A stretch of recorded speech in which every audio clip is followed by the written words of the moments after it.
I know I'm going to get a lot of hate for this, but the new Acura Integra, while some say it's just a reskin of a Honda Civic Si, I think they completely missed the mark with that point. This car is something truly rare.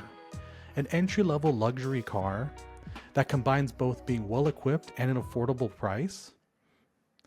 Let's dive into it. Hey everyone, welcome back to the Curbside Corner. I'm Eric, and today we're going to be talking about Acura's most misunderstood car in its lineup, the Acura Integra. Before we get started in this video, if you could please subscribe to the channel and like this video, it would mean the absolute world to me. Before we talk about the most current version of the car, let's take a trip back to 1986.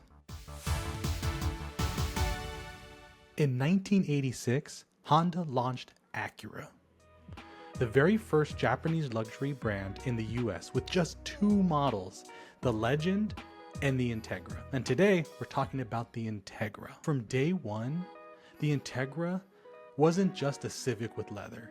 It was tuned differently, it had a sharper personality, and it was made to feel like a step above. That wasn't just some soft launch either.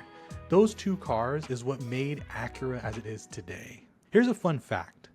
Because of the early success of Acura, it caused Toyota and Nissan to come out with their own luxury brands, Lexus and Infiniti, 3 years later in 1989. Fast forward to today, here are the things that I think that make the Acura Integra special.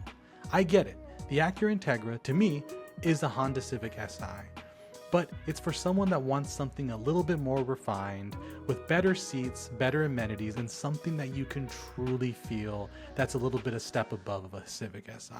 Now, I know a lot of people are going to look back and roll their eyes to the idea that this Civic isn't the screaming yellow with red interior with no sound deadening Integra of the yesteryear, but this Integra is aimed for an entirely different audience. It's aimed for people that are looking for a Honda Civic Si, but something a little bit more luxurious and a little bit more refined. What really sells me on the Acura Integra is the styling, because yes, the car is extremely similar to a Honda Civic Si.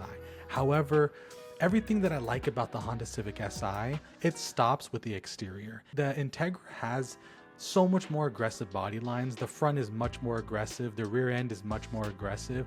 The lines are much more aggressive. And that's something that the Honda Civic doesn't really have. I think the Honda Civic looks a little bit boring, to be honest, on the exterior.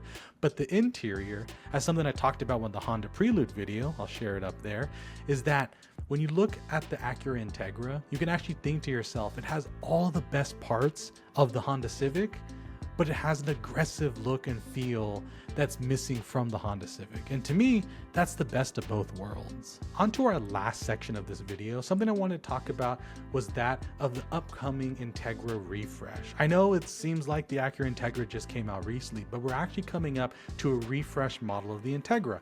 And these are three things that I would love to see the new Acura Integra have. First, I would love the Acura Integra to have a hybrid. I think that there are plenty of awards going out to the Honda Civic with its new hybrid. That should be put into the Integra. Second, I definitely think that this car is missing a garage door opener. Makes no sense to me that this car is a luxury vehicle and does not come with a garage door opener in 2026. Finally, the thing that I really want to talk about, this is more of a personal request to myself. Acura, please give the option for ventilated seats in your cars, especially the Acura Integra. The seats look fantastic, but as someone who lives in Southern California, getting into an extremely hot car, all I want to do is blast the AC and have ventilated seats running. I think that would just give the Acura Integra a chef's kiss and make it a fantastic vehicle. And to summarize this video, I want to tell you where I land on this car. This car I think is great. But with the 2026 refresh, I think this car is just missing a few things that will truly make this car into a fantastic car. But that's just my take. I would love to hear what your take is.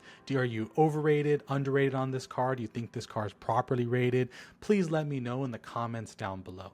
But as always, my name is Eric, and thank you so much for checking out the Curbside Corner. Let's pull up to the curb and let's talk cars.